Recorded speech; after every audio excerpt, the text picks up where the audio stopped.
नमस्कार दोस्तों, स्वागत है आपका अपने YouTube चैनल सौर्य एकेडमी पे। तो फ्रेंड्स, आज हम बात करेंगे। हमने एक सीरीज़ शुरू करी थी, उत्तराखंड परीक्षावाणी रिवीजन सीरीज। देखिए फ्रेंड्स, इस सीरीज़ के अंतर्गत हम उत्तराखंड परीक्षावाणी का जो 16वां एडिशन है उसको यहाँ पर पढ़ रहे थे। और परीक्षावाणी की इस किताब से संबंधित हमने यहाँ पर दो सीरीज़ शुरू करी थी।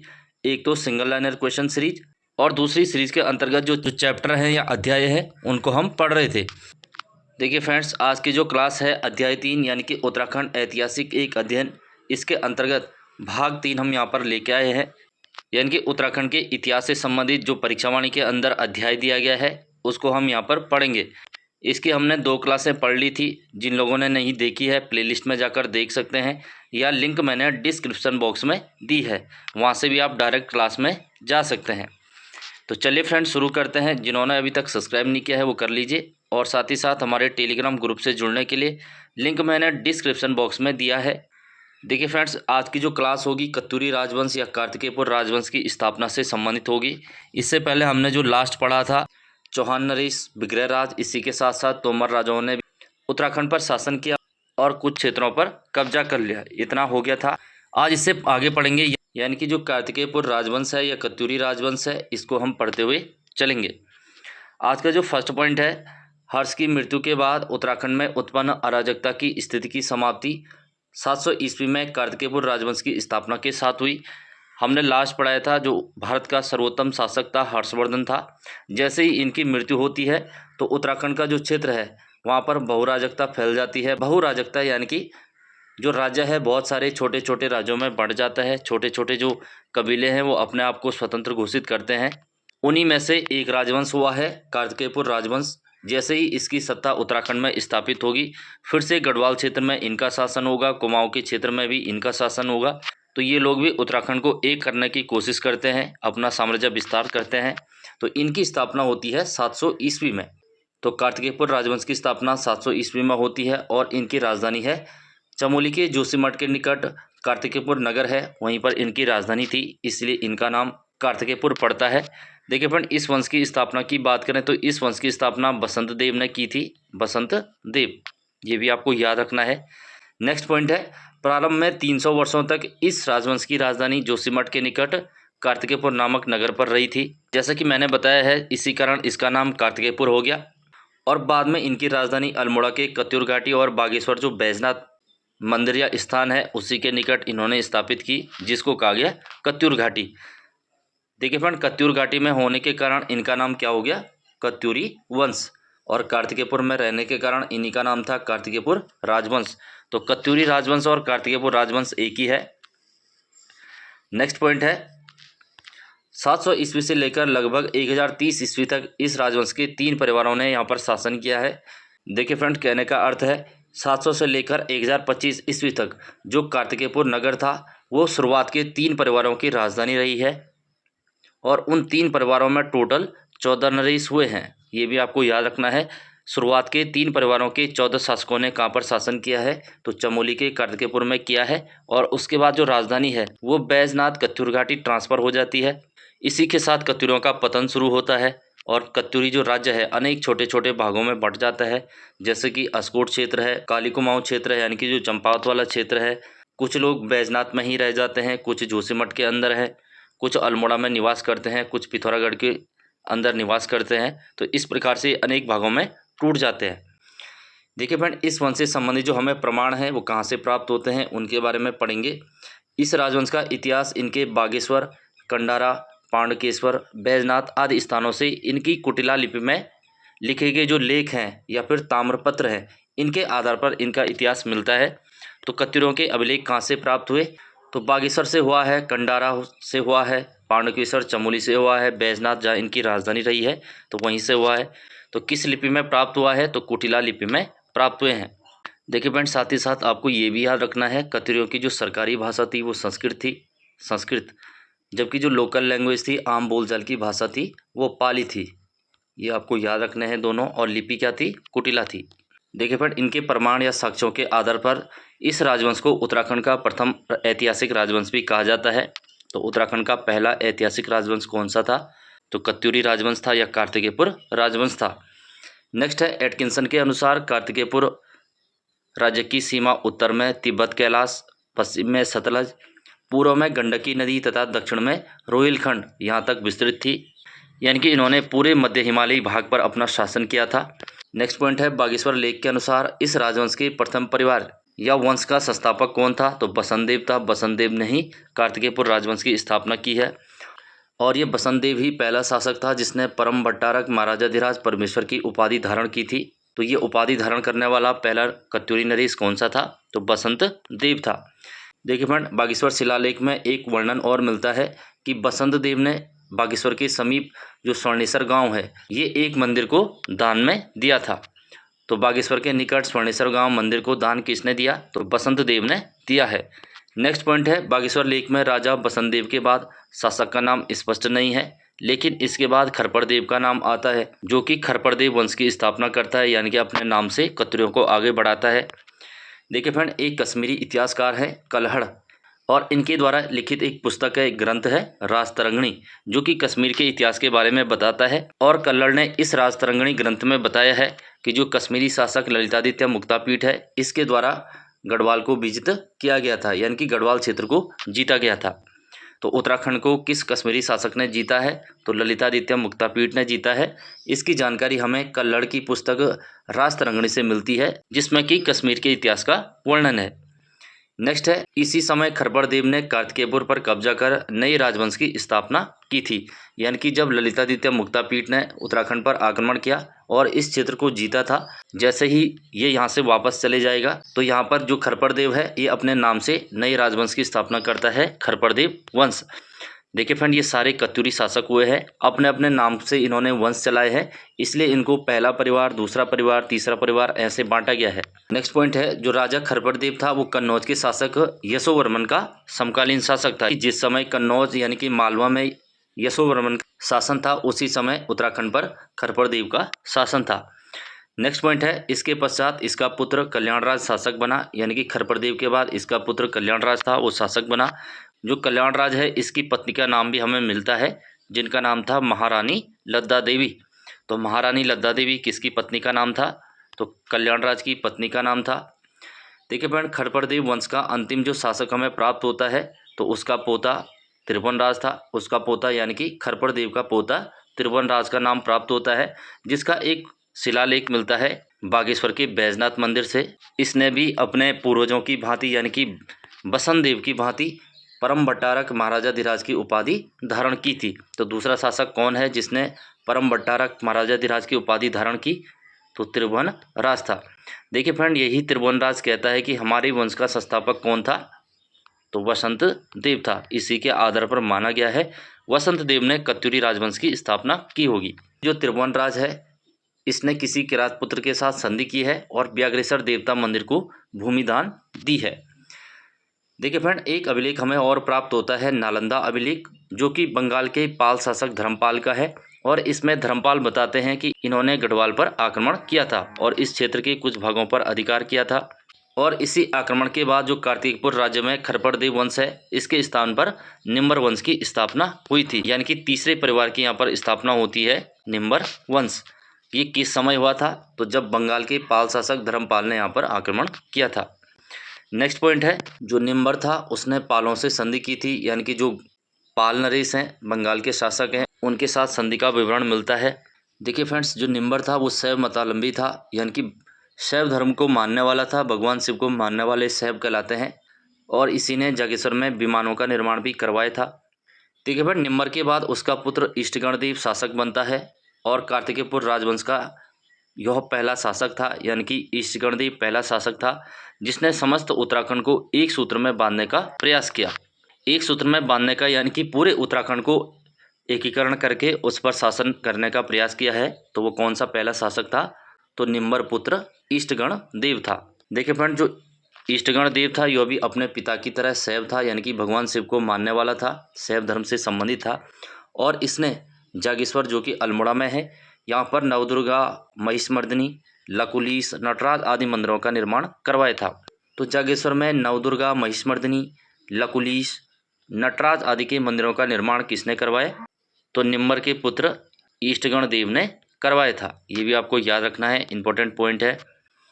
देखिए फ्रेंड, इसके बाद इसका पुत्र यानी कि ईष्टगण का पुत्र ललित सूर्यदेव शासक बनता है, जो कि कत्यूरी वंश का सबसे प्रतापी शासक माना जाता है।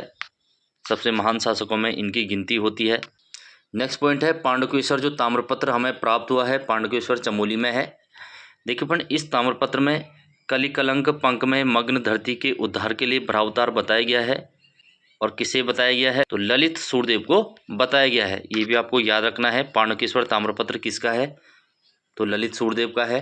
और इसमें कली कलंक पंक में मग्न धरती के उद्धार के लिए भरावतार किसको बताया है? तो ललित सूर्यदेव को बताया है। नेक्स्ट पॉइंट है पांडुकेश्वर ताम्रपत्र में ललित सूर्य के बाद उसके पुत्र भूदेव के राजा बनने का उल्लेख भी मिलता है। यानी कि ललित सूर्यदेव के बाद शासक कौन बनता है? तो भूदेव बनता है। देखिए फ्रेंड्स, जो भूदेव था ये बौद्ध धर्म का विरोधी था और इसने बैजनाथ मंदिर का निर्माण भी बागेश्वर के अंदर करवाया था। देखिए फ्रेंड्स, हमें कत्यूरी राजवंश से संबंधित 2 ताम्रपत्र और प्राप्त होते हैं। एक तो बालेश्वर ताम्रपत्र जो कि चंपावत के बालेश्वर मंदिर से प्राप्त हुआ है, और दूसरा पांडुकेश्वर ताम्रपत्र जो कि चमोली के पांडुकेश्वर से प्राप्त हुआ है। इन ताम्रलेखों के अनुसार जो सलोड़ादित्य है, इसके पुत्र ने सलोड़ादित्य राजवंश की यहाँ पर स्थापना की थी। यानी कि जो कार्तिकेयपुर के अंतर्गत अंतिम कत्यूरी वंश था या तीसरा परिवार था, वो सलोड़ादित्य वंश था। तो इसकी स्थापना किसने की? तो इच्छरदेव ने की थी। यह हमें कहाँ से पता चलता है? तो पांडुकेश्वर और बालेश्वर ताम्रपत्र से पता चलता है। नेक्स्ट पॉइंट है इच्छरदेव के बाद इस वंश के क्रमशः देशजदेव, पद्मदेव, सुभिक्षराजदेव आदि शासक हुए हैं। और जो इनमें से सुभिक्षराजदेव था, इसने अपनी राजधानी जोशीमठ के निकट सुभिक्षपुर बनाई थी। ये भी आपको याद रखना है। सुभिक्षपुर अपनी राजधानी किसने बनाई थी? तो सुभिक्षराजदेव ने बनाई थी। नेक्स्ट है आगे चलकर जो कत्यूर घाटी है, वहाँ पर अशांति देव के द्वारा अशांति देव वंश की स्थापना की गई। यानी कि जब राजधानी परिवर्तित होकर कार्तिकेयपुर से बैजनाथ कत्यूर घाटी चलेगी, तो वहाँ पर अशांति देव ने अशांति देव वंश की स्थापना की नींव डाली। और इस वंश का अंतिम जो शासक था वो ब्रह्मदेव को माना जाता है। तो ब्रह्मदेव था, जो कि एक कमजोर एवं भोगी शासक था। और इस शासक को जागरों में बीरमदेव या फिर वीरदेव भी कहा गया है, जो कि पूरे कत्यूरी वंश का अंतिम शासक भी माना जाता है। तो कत्यूरी वंश का अंतिम शासक कौन था? तो वो ब्रह्मदेव था। ब्रह्मदेव को ही माना जाता है। देखिए फ्रेंड, इसके बाद जो सोमचंद है वो कुमाऊं की यात्रा पर आएगा। इसी ब्रह्मदेव की जो पुत्री है उससे सोमचंद की यहाँ पर शादी होगी, और इसी के साथ कुमाऊं में चंद्रवंश की स्थापना होगी चंपावत के अंदर। तो वो आगे आएगा, उसको हम आगे पढ़ेंगे। अगला पॉइंट है इतिहासकार लक्ष्मीदत्त जोशी, जो LD जोशी जी हैं, इन्होंने कार्तिकेयपुर राजाओं को मूलतः अयोध्या का बताया है कि ये अयोध्या से आए थे। और जो बद्रीदत्त पांडे थे, इन्होंने इनको सूर्यवंशी बताया है। तो कार्तिकेयपुर राजाओं को सूर्यवंशी किसने बताया है? तो बद्रीदत्त पांडे ने बताया है। जबकि अयोध्या के मूल निवासी किसने बताया है? तो इतिहासकार लक्ष्मीदत्त जोशी ने बताया है। देखिए फ्रेंड, जो राजा शालिवाहन देव था, यानी कि जो कत्यूरी शासक शालिवाहन देव हुए हैं, इनको कत्यूरी राजाओं के या कार्तिकेयपुर राजाओं का आदि पुरुष के नाम से भी जाना जाता है। तो कत्यूरियों के आदि पुरुष कौन थे? तो शालिवाहन देव थे। और कत्यूरियों के इष्ट देव की बात करें तो इनके जो इष्ट देवता था कार्तिकेय था, यानी कि जिनके नाम पर इनके वंश की स्थापना होती है, तो वही इनके इष्ट देव थे। और कुमाऊं की जनता भी कार्तिकेय को अपना लोक देवता मानती है, क्योंकि जब इनकी राजधानी कुमाऊं की बैजनाथ कत्यूर घाटी में चली गई तो ये अनेक भागों में टूट जाते हैं और पूरे कुमाऊं में फैल जाते हैं। देखिए फ्रेंड, जो कार्तिकेय वंशीय राजा हैं, इनके लोकहितकारी कार्यों के कारण कुमाऊं क्षेत्र में आज भी कहावत प्रचलित है कि कार्तिकेयपुर वंश के अवसान पर सूर्य अस्त हो गया और रात्रि हो गई। यानी कि जैसे ही इन शासकों का पतन हुआ, इस वंश का पतन हुआ, तो उसी के साथ ही सारे अच्छे कार्यों का भी पतन हो गया। यानी कि ये अपने अच्छे कार्यों या लोकहितकारी कार्यों के लिए प्रसिद्ध थे। जनता की भलाई के लिए इन्होंने बहुत सारे कार्य किए हैं, जिस कारण उत्तराखंड में स्वर्णकाल किसके काल को कहा जाता है? तो कार्तिकेयपुर राजवंश के टाइम को गोल्डन पीरियड ऑफ उत्तराखंड, यानी कि उत्तराखंड का स्वर्णकाल माना जाता है। नेक्स्ट पॉइंट है इतिहासकार बद्रीदत्त पांडे कार्तिकेयपुरी राजाओं को सूर्यवंशी मानते हैं। जैसे कि मैंने बताया था, बद्रीदत्त पांडे के अनुसार कार्तिकेयपुर राजवंश सूर्यवंशी शासक हुए हैं। देखिए फ्रेंड, जो कत्यूरी नरेश थे, इनकी एक उच्च उपाधि हमें प्राप्त होती है। ये अपने आप में एक उपाधि धारण करते थे, गिरिराज चक्र चूड़ामणि की ये उपाधि धारण करते थे। तो गिरिराज चक्र चूड़ामणि किसकी उपाधि थी? तो कत्यूरी राजाओं की ये उपाधि थी। और इसी के साथ जो कत्यूरी राजकुमार हुए हैं, उनकी उपाधि थी रजवार। तो रजवार किसकी उपाधि थी? तो कत्यूरी राजकुमारों की उपाधि थी। इनकी भाषा की बात करें तो इनकी भाषा संस्कृत थी। जो सरकारी भाषा थी वो संस्कृत थी, और लोक भाषा वो पाली थी, यानी कि आम बोलचाल की जो भाषा थी पाली थी। नेक्स्ट पॉइंट है इनके राज्य की बात करें तो धर्म राज्य था, और इन राजाओं ने लोकोपयोगी बहुत सारे कार्य किए हैं, यानी कि जो लोगों के लिए उपयोगी हैं, लोकहितकारी कार्य किए हैं। और इनका जो राज्य प्रबंधन था ये उच्च कोटि का था। पुलों एवं सड़कों की भी उत्तम व्यवस्था यहाँ पर की गई थी। देखिए फ्रेंड, अब हम पढ़ेंगे इनके प्रशासन के बारे में, यानी कि इनका प्रशासन कैसा था, क्या क्या व्यवस्थाएं इन्होंने की थी, देश या राज्य को किन किन भागों में इन्होंने बांटा था। तो सबसे पहले हम बात करेंगे कार्तिकेयपुर राज्य का प्रशासन।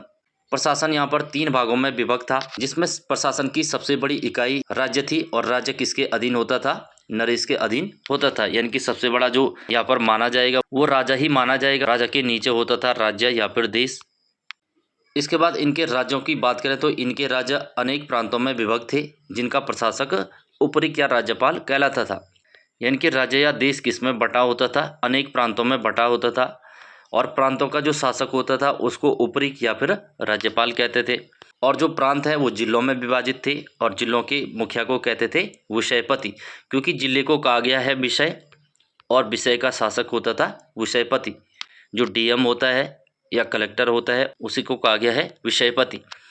नेक्स्ट है, देश या राज्य का सर्वोच्च प्रशासक कौन होता था, वो राजा ही होता था। और प्रांत का जो प्रशासक है, जैसे कि अभी पढ़ा है, उपरिक या राज्यपाल होता था। इसी के साथ जिले का जो प्रशासक होता था विषयपति होता था, जो डीएम होता है या कलेक्टर होता है। और इसके नीचे तहसीलें होती थी। तहसील को कुलचार कहा गया है और इसका जो प्रशासक होता था कुलचारिक होता था, जिसको एसडीएम या तहसीलदार कहते हैं, तो वो कुलचारिक होता था। और तहसील स्तर की जो सबसे छोटी इकाई होती थी कर्मांत, तो कर्मांत किसे कहते थे, तहसील स्तर की सबसे छोटी इकाई। देखिए फ्रेंड, कार्तिकेयपुर राजवंश में हमें अनेक जिलों का उल्लेख मिलता है, जिसमें से 4 जिले या 5 जिले प्रमुख थे। तो मुख्यतः इनके विषय या जो जिले हैं उनका उल्लेख इस प्रकार से किया गया है। सबसे पहला जो जिला था वो ऐशाल विषय था। विषय का अर्थ जिला होता था। जो ऐशाल विषय था वो भागीरथी और यमुना नदी के मध्य का क्षेत्र था। तो भागीरथी और यमुना के मध्य का क्षेत्र ऐशाल था। अंतराल विषय यानी कि जो अंतराल जिला था वो भागीरथी और अलकनंदा के मध्य था। टंकणपुर विषय, टंकणपुर अलकनंदा और गोमती नदी के मध्य का भाग था। और अगला था कार्तिकेयपुर विषय, जहां इनकी राजधानी भी थी। तो कत्यूर क्षेत्र से गोमती घाटी के मध्य था, यानी कि कार्तिकेयपुर जोशीमठ से लेकर गोमती घाटी, बैजनाथ, अल्मोड़ा और बागेश्वर के बीच का क्षेत्र, तो वहां तक था कार्तिकेयपुर विषय। मुख्य तो ये 4 ही थे। अगला जो हमें उल्लेख मिलता है मायापुर हाट, ये हरिद्वार क्षेत्र के निकट था। यानी कि हरिद्वार वाला जो भाग था तो मायापुर जिला था। हरिद्वार का पुराना नाम भी है मायापुर। तो ये आपको याद रखने हैं कौन सा जिला किन नदियों के मध्य फैला था। नेक्स्ट है, जो इनके पदाधिकारी थे या इनकी अर्थव्यवस्था थी, इकोनॉमी थी, उसके बारे में हम पढ़ते हुए चलेंगे। पदाधिकारियों में बात करें तो कत्यूरी शासनकाल में राजा ही राज्य का सर्वोच्च प्रमुख होता था, यानी कि सबसे बड़ा राजा होता था और राजा को ही ईश्वर का अंश माना जाता था। और अन्य अधिकारियों की बात करें तो इसमें सबसे पहला है प्रांतपाल। तो सीमाओं की सुरक्षा हेतु जो जिम्मेदार होता था वो प्रांतपाल कहलाता था, यानी कि प्रांत की जो सीमाएं हैं उनका रक्षक तो प्रांतपाल होता था। घटपाल, तो गिरिद्वारों के रक्षक, गिरिद्वारों यानी कि जो पहाड़ी क्षेत्र से राज्य में आने के स्थान हैं या रास्ते हैं उनके जो रक्षक होते थे घटपाल होते थे। अगला है वर्मपाल, तो इनका कार्य था सीमाओं के आर पार जाने वाले लोगों पर नजर रखना, तो वो होते थे वर्मपाल। नरपति, नरपति होता था नदी घाट पर आवागमन की सुविधा कर और उसकी देखरेख करने वाला जो अधिकारी है, जैसे कि नदी पर पुलों का निर्माण करना, उससे फिर टैक्स लेना, इस प्रकार का जो अधिकारी होता था नरपति। सेना की बात करें तो इनकी सेना 4 भागों में यहाँ पर विभक्त थी। तो सेनाओं में इनकी पहली अश्वसेना थी। अश्वसेना यानी कि घुड़सवार जो सेना होती थी, और इसका जो सर्वोच्च प्रमुख होता था अश्व बलाधिकृत होता था। दूसरी जो सेना थी हस्ती सेना थी। हस्ती यानी कि हाथी सेना, और इसका जो प्रमुख होता था हस्ती बलाधिकृत होता था, गज सेना का प्रमुख। अगली जो सेना थी ऊष्ट सेना थी, यानी कि ऊंट सेना थी, और ऊंट सेना का जो प्रमुख होता था उष्ण बलाधिकृत होता था। और अंतिम जो सेना थी पैदल सेना, और पैदल सेना का जो प्रमुख होता था गोलमिक यहाँ पर कहलाता था। तो ये 4 प्रकार की सेनाएं थी। और जो तीनों आरोही सेनाओं का सर्वोच्च अधिकारी था, आरोही यानी कि अश्वरोही, उष्टरोही और गजारोही, यानी कि घुड़सवार सेना, ऊंट सेना और हस्ती सेना, इन तीनों का जो सर्वोच्च अधिकारी होता था हत्स्य शास वोष्ट बलाधिकृत होता था। तो इस प्रकार के इनके अधिकारी थे। अगला जो अधिकारी था दंडिक, ये दंड अधिकारी कहलाता था क्योंकि इसका कार्य दंड देना था। जबकि खंगिक, तो खंगिक क्या था, खड़गधारी सिपाही होते थे। खड़गधारी यानी कि जिनके पास तलवार हो, वो वाले सिपाही खंडिक। नेक्स्ट है दोषापराधिक यानी कि अपराधियों को पकड़ने वाला सर्वोच्च अधिकारी होता था। अगला है जागेश्वर एवं गोपेश्वर शिलालेखों में कत्यूरी नरेशों द्वारा प्रजा की संपत्ति, जीवन, उनके सम्मान की सुरक्षा को अपना सर्वोपरि कर्तव्य बताया गया है कि इन सब चीज़ों की सुरक्षा करना राजा का कर्तव्य है। तो ये किस में बताया गया है? गोपेश्वर और जागेश्वर शिलालेख में। देखिए फ्रेंड, कार्तिकेयपुर राजाओं की अर्थव्यवस्था की बात करें तो इनकी इनकम का मुख्य स्रोत कृषि, खनिज संपदा और वन थे। यानी कि मुख्य कृषि, पशुपालन के साथ साथ खनिज था, वनों से आय प्राप्त होती थी। देखिए फ्रेंड्स, इनके समय जो भोगपति नामक अधिकारी और सौल्किक नामक अधिकारी होते थे, इनका कार्य भोग एवं शुल्क यानी कि जो टैक्स थे तो वो वसूल करने होते थे। तो भोगपति और सौल्किक क्या थे? तो ये टैक्स लेने वाले अधिकारी थे या कर अधिकारी थे। अगला पॉइंट है भूमि माप का जो आधार होता था, तो बोई गई बीज की मात्रा के आधार पर भूमि का मापन किया जाता था।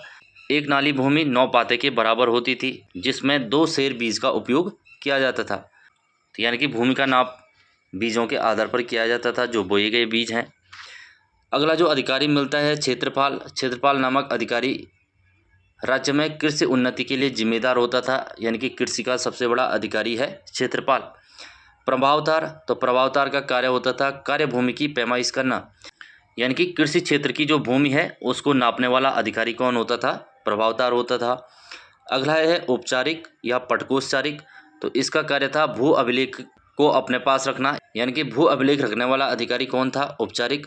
जबकि भूमि को नापने वाला अधिकारी कौन था? प्रभावतार था। दोनों अलग अलग है, ये याद रखने हैं। नेक्स्ट है खंडपति या खंड रक्षा स्थानाधिपति। तो इसका कार्य होता था खनिज तथा वन संपदा उद्योगों की रक्षा करना। यानी कि खनिज और वनों का सबसे बड़ा अधिकारी होता था खंडपति। नेक्स्ट है जोशीमठ के नरसिंह मंदिर का निर्माण कार्तिकेयपुर वंश के संस्थापक बसंतदेव ने करवाया था और इसी नरसिंह मंदिर में बद्रीनाथ की शीतकालीन पूजा होती है। तो इसका निर्माण किसने कराया है? बसंतदेव ने करवाया है। देखिए फ्रेंड, इसी के साथ एक शासक का नाम और मिलता है पद्मदेव। तो पद्मदेव द्वारा बद्रीनाथ मंदिर को भूमिदान देने का भी उल्लेख मिलता है। तो बद्रीनाथ को भूमिदान किसने दी थी? तो पद्मदेव ने दी थी। नेक्स्ट है जागेश्वर मंदिरों का निर्माण और जीर्णोद्धार कत्यूरी राजाओं ने करवाया है। निर्माण जैसे कि मैंने बताया था, शालिवाहन देव ने जागेश्वर मंदिरों का निर्माण करवाया था। अगला पॉइंट है कार्तिकेयपुर राजवंश के ईष्टगण देव के शासनकाल में ही उत्तराखंड में आदिगुरु शंकराचार्य का आगमन हुआ था। तो जो आदिगुरु शंकराचार्य हैं वो केरल के कलाड़ी से उत्तराखंड आते हैं और उत्तराखंड में बहुत सारे मंदिरों का भी ये निर्माण करवाते हैं। तो उस समय जो शासक हैं ईष्टगण देव यहाँ पर शासन कर रहे हैं, तो उन्हीं के समय ये उत्तराखंड आते हैं और इन्होंने इस क्षेत्र में बौद्ध धर्म के प्रभाव को समाप्त करने तथा हिंदू धर्म की पुनः स्थापना करने में महत्वपूर्ण भूमिका निभाई है। और इसी क्रम में इन्होंने बद्रीनाथ तथा केदारनाथ में मंदिरों का पुनरुद्धार करवाया और ज्योतिर्मठ की स्थापना की जोशीमठ के अंदर।